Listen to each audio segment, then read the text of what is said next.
Thank you so much. It is such a great honor to be here. I was wondering if you could just have the house lights up, because this is my treat when I come out. Oh, wonderful. Not to be alone in a studio, but to actually see everyone is a real treat. I think I'll just hold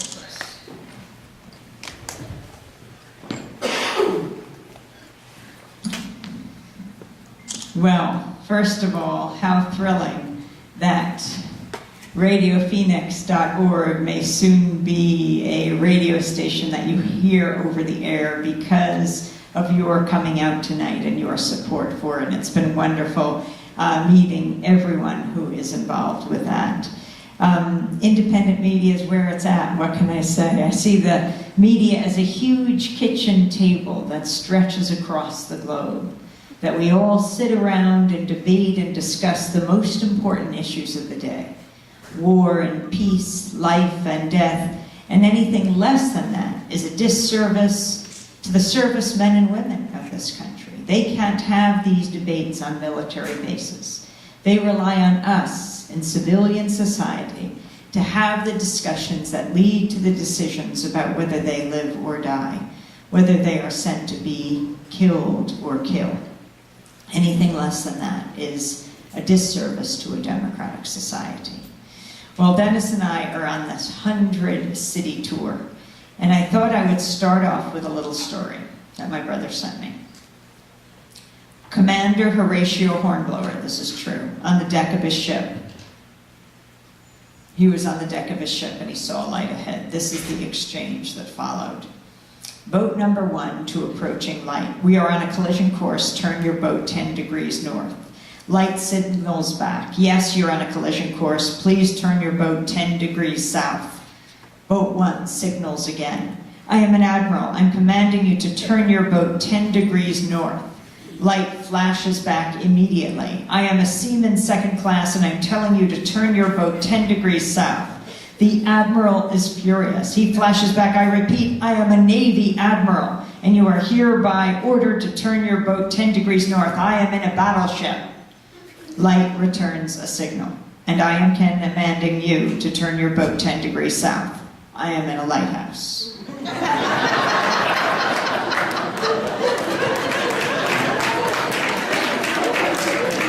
So much for hierarchy.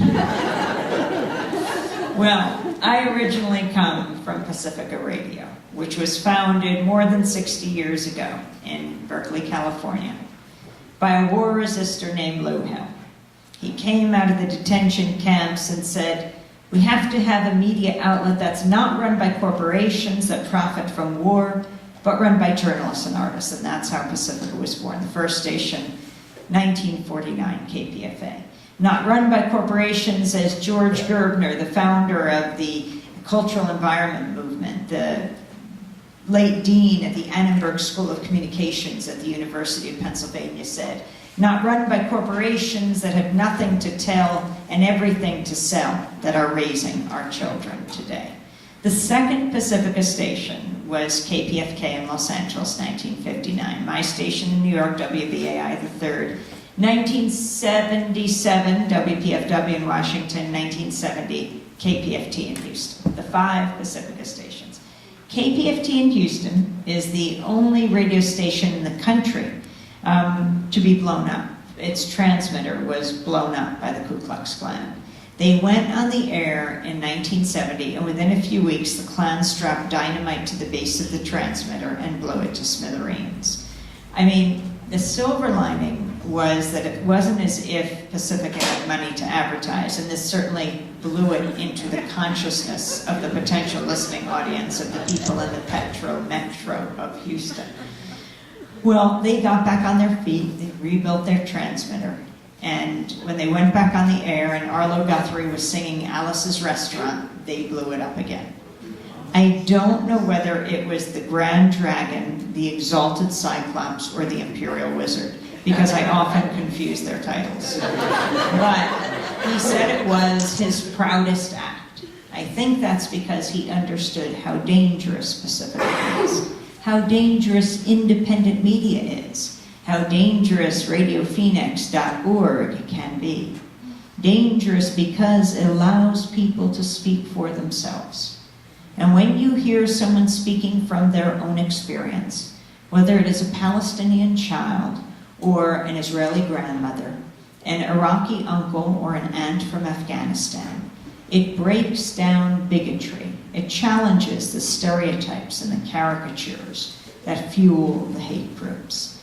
I think the media can be the greatest force for peace on earth. Instead, it is wielded as a weapon of war. I want to go back to World War II. You know, a few days ago, we did our broadcast from Los Alamos. It was amazing. That's the birthplace of the nuclear age, from Fuller Lodge. Used to be a boys' school, built in 1928. The beat writer, William Burroughs, the great late writer, Gore Vidal, went there as a kid. He hated it. Then in 1943, the government took it over to begin this top secret Manhattan Project.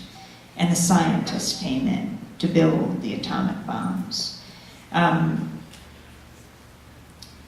When the Secretary of War, Henry Stimson, was deciding which Japanese cities would be destroyed, he was handed a target list. Hiroshima, Nagasaki, Kyoto. Secretary Stimson immediately crossed out Kyoto. Why? Well, because he and Mrs. Stimson had visited it. It was a beautiful city.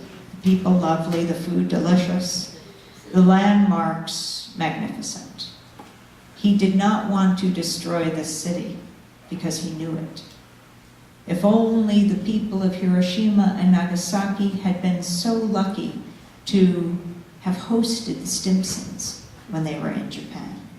But the point is profound. He came to know this place. And that's what media does, what good media does, what responsible media does. Think about it. How do we know about other places? We know from our family and friends and perhaps reading books. But the vast majority of the ways we know is through the media about other places. And it is absolutely essential that that knowledge come from something other than a corporate lens. And especially that people in other parts of the world learn about us through something other than a corporate lens. That's the power of independent media. Yes, the media can be the greatest force for peace on earth. Instead, it's wielded as a weapon of war. Let's look at the examples. And I was wondering if someone could get me a bottle of water, if that's possible. But let's look at the examples. Well, you know, on this 100-city tour, we, on the eve of the 11th anniversary of the war in Afghanistan, we broadcast from Colorado Springs, one of the most militarized cities in the country, right? They've got Fort Carson, they've got the Air Force Academy. We broadcast from the Tim Gill Center for Public Media, part of Rocky Mountain PBS. And we invited on Dave Phillips, who was nominated for the Pulitzer Prize for his series on Lethal Warriors, which he wrote the book about. That was its title. That was the name of a unit that went to Iraq, came back, went to Iraq again, came back, and continued the killing. Could not manage to turn the kill switch off. They were killing their girlfriends. They were killing their wives. They were killing other soldiers. They were killing strangers. The murder rate at Fort Carson was 114 times that of surrounding Colorado Springs. You could only imagine what they were doing in Iraq. And then we had on Andrew Pagani on that same broadcast. Oh, thank you. Thank you very much. Did you test it first? Oh.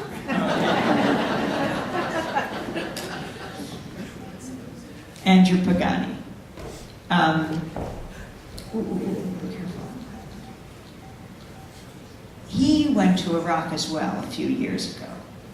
He was there for just a few days. He was taking Lariam, which is the anti-malaria drug, and it was giving him kind of hallucinations. And he saw a Bradley vehicle explode in Iraqi, and he had a breakdown. and he told his commanding officer he needed help. And they, for the first time since Vietnam, they brought a soldier, Andrew Pagani, up on charges of cowardice. Do you know that if you are found guilty of cowardice in the military, you face the death penalty? That's who we spoke to in Colorado Springs. And then I came to Denver because we were going to cover the first presidential debate this past week.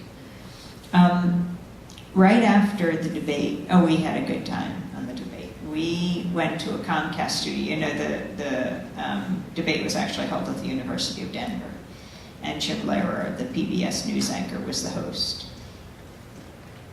Why the gated debate? Why the debate that only includes the two major party candidates? Who runs these debates? Well, you've heard the Presidential Commission on Debates, or the Commission on Presidential Debates.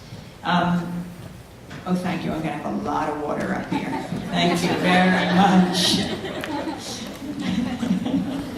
There we go. That's here. The Commission on Presidential Debates. Do you remember when the League of Women Voters ran the debates? Right? It was a couple decades ago. What happened? The parties wrested control from the League.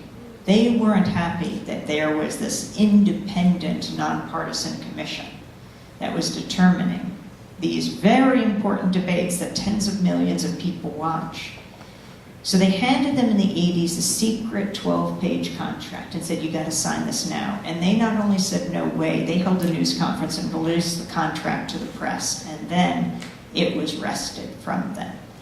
And no, we do not have third-party candidates in these presidential debates. And who are they sponsored by?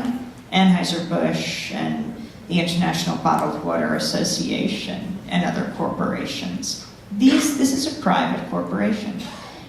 It was started by Paul Kirk, the head of the Democratic Party at the time, and Frank Fahrenkopf, the head of the Republican Party at the time. He continues to head it. Now Mike McCurry, the spokesperson for Bill Clinton, who represents the telecoms. He's a lobbyist in Washington, represents the Democrats. It's a very good bet for these parties, which I think Frank Fahrenkopf would appreciate, considering he's the executive director of the American Gaming Association. He's the leading gambling lobbyist in Washington.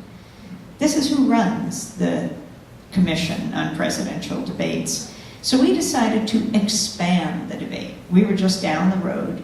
We looked up online that day, the workers putting up the preparing the debate forum at the University of Denver. Two podiums, we looked carefully what they looked like, bright blue backdrop. And so we put up a bright blue backdrop that said democracynow.org, and then we rented two podiums and made them look like theirs. And we brought in third-party presidential candidates, Jill Stein, Dr. Jill Stein, Green Party presidential candidate, and Rocky Anderson, former mayor of Salt Lake City, Justice Party presidential candidate. And we had them at their podiums. Jim Lehrer began the debate. We were broadcasting it live. He started with the economy. He said, President Obama, 2 minutes. And then he said, Mitt Romney, 2 minutes. And then we stopped the tape. And we said, Dr. Jill Stein, 2 minutes. And Rocky Anderson, 2 minutes. And when that was done, back to my colleague at the University of Denver, Jim Lehrer. This is what democracy sounds like. And